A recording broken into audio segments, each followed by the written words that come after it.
वालेकुम गाइस, कैसे हैं आप सब लोग। उम्मीद है आप सब लोग खैरियत से होंगे। तो आज का हमारा टॉपिक है एंडोप्लाज्मिक रेक्टिकुलम। बहुत सिंपल और आसान सा टॉपिक है।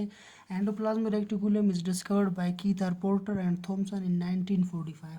जो एंडोप्लाज्मिक रेक्टिकुलम है इसको डिस्कवर किया Keith R Porter and Thomson ने मिलकर 1945 में। Endoplasmic reticulum is the originally जो एंडोप्लाज्मिक रेक्टिकुलम है ये सिंपली एक ऑर्गेनली है और generally it is divided into two categories. और ये डिवाइड होता है दो कैटेगरीज में, जैसे कि R E R and S E R, rough endoplasmic reticulum and smooth endoplasmic reticulum. It is sac like structure and continuous network of these sacs. ये एक सेक लाइक स्ट्रक्चर है और नेटवर्क लाइक स्ट्रक्चर है। अगर मैं इनकी diagram आपको show करना चाहता हूँ तो सिंपली आप यहाँ पे देखें, ये एक सेल है, ये इसका न्यूक्लियस है और ये इसका न्यूक्लियर इन्वलॉप है। फिर ये जो है जहाँ पे राइबोसोम्स अटैच है ये इनका रफ एंडोप्लाज्मिक रेक्टिकुलम यानी कि आर ई आर है। और ये जो है स्मूथ, ये है स्मूथ एंडोप्लाज्मिक रेक्टिकुलम यानी कि एस ई आर है। और ये जो दाने दाने से आपको नज़र आ रहा है ये है राइबोसोम्स, जो कि रफ एंडोप्लाज्मिक रेक्टिकुलम के ऊपर है, इसलिए हम इसको रफ एंडोप्लाज्मिक रेक्टिकुलम कहते हैं। तो ये भी ऐसे ही कॉन्टिन्यूस नेटवर्क होता है एंडोप्लाज्मिक रेक्टिकुलम, जो कि है सेक्स होते हैं मेम्ब्रेन्स के टर्म्ड सिस्टर्नी। प्रोटीन्स और other molecules move through endoplasmic reticulum है। जो प्रोटीन्स और अदर जो मॉलिक्यूल्स है वो मूव करते हैं एंडोप्लाज्मिक रेक्टिकुलम से। It is also called ergastoplasm. Endoplasmic reticulum को हम आर्गेस्टोप्लाज्म भी कह सकते हैं। Network of channel inside the cytoplasm, ये एक नेटवर्क चैनल जैसा एक सेक लाइक स्ट्रक्चर है साइटोप्लाज्म के अंदर। वन चैनल कॉल्ड सिस्टर्नीज, के एक चैनल को हम सिस्टर्नी कहते हैं। It is external in cytoplasm, extend in cytoplasm, ये एक्सटेंड होता है मतलब फैला हुआ होता है साइटोप्लाज्म में। From cell membrane to nuclear membrane, cell membrane से न्यूक्लियर मेम्ब्रेन तक ये फैला हुआ है endoplasmic reticulum. The material of endoplasmic reticulum are not attached with cytoplasm. जो मटेरियल्स है एंडोप्लाज्मिक रेक्टिकुलम में वो साइटोप्लाज्म में नहीं आते, वो सिर्फ एंडोप्लाज्मिक रेक्टिकुलम के अंदर ही होते हैं। बिकॉज ऑफ मेम्ब्रेन, क्योंकि इनकी मेम्ब्रेन की वजह से। By spherical and tubular membrane called cisternae, इसका स्फेरिकल और ट्यूबुलर मेम्ब्रेन है जिसको सिस्टर्नी कहते हैं। और इसके जैसे कि पहले मैंने आपको कहा दो इसकी कैटेगरीज, एक रफ एंडोप्लाज्मिक रेक्टिकुलम और एक है स्मूथ एंडोप्लाज्मिक रेक्टिकुलम।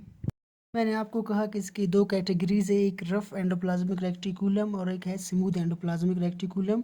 अगर हम रफ एंडोप्लाज्मिक रेक्टिकुलम को देखें तो ribosomes are attached with rough endoplasmic reticulum. जो राइबोसोम्स है वो रफ एंडोप्लाज्मिक रेक्टिकुलम के ऊपर अटैच्ड है, इसलिए हम उसको रफ एंडोप्लाज्मिक रेक्टिकुलम कहते हैं।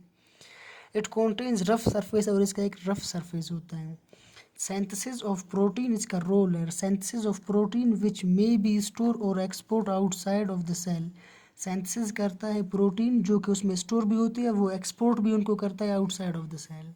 मोर stable structure mainly composed of cisternae, और इसका स्टेबल स्ट्रक्चर होता है ज़्यादातर ये कंपोज्ड होता है सिस्टर्नी से। और जैसे कि हमारे पास इसका सेकंड कैटेगरी है smooth endoplasmic reticulum. Ribosomes are not attached in smooth endoplasmic reticulum.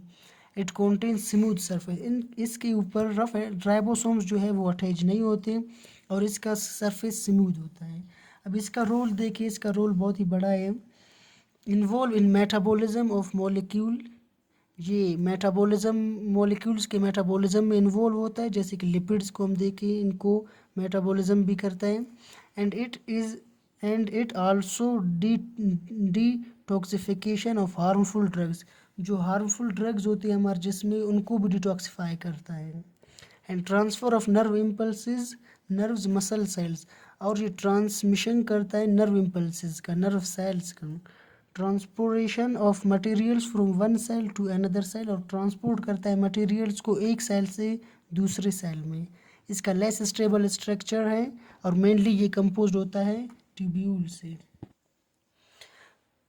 तो गाइज, जैसे कि हमने एंडोप्लाज्मिक रेक्टिकुलम के टू कैटेगरीज पढ़े, smooth endoplasmic reticulum, rough endoplasmic reticulum, और उनके साथ साथ अब हम इनकी फंक्शन भी पढ़ लेंगे, फंक्शंस ऑफ एंडोप्लाज्मिक रेक्टिकुलम। जो फर्स्ट फंक्शन है इसका, along with microfilaments and microtubules, endoplasmic reticulum gives mechanical support to the cell, ये मैकेनिकल सपोर्ट देता है सेल को। It also transport materials from one part of cell to another part of cell. जैसे कि पहले मैंने आपको कहा कि ये ट्रांसपोर्टेशन का भी काम करता है, एक सेल से दूसरे सेल तक मटेरियल्स ट्रांसपोर्ट भी करता है। The endoplasmic reticulum also helps in connecting nuclear materials with plasma membrane.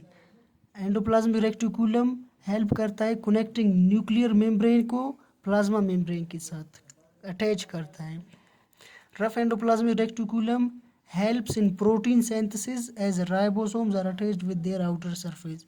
और जो रफ एंडोप्लाज्मिक रेटिकुलम है वो प्रोटीन सिंथेसिस करता है क्योंकि उसके ऊपर राइबोसोम्स अटैच होते हैं।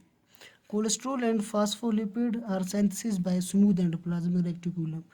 जो कोलेस्ट्रॉल है और फास्फोलिपिड है वो उनको स्मूथ एंडोप्लाज्मिक रेटिकुलम बनाता है। It also help in metabolism, और ये मेटाबॉलिज्म में भी हेल्प करता है।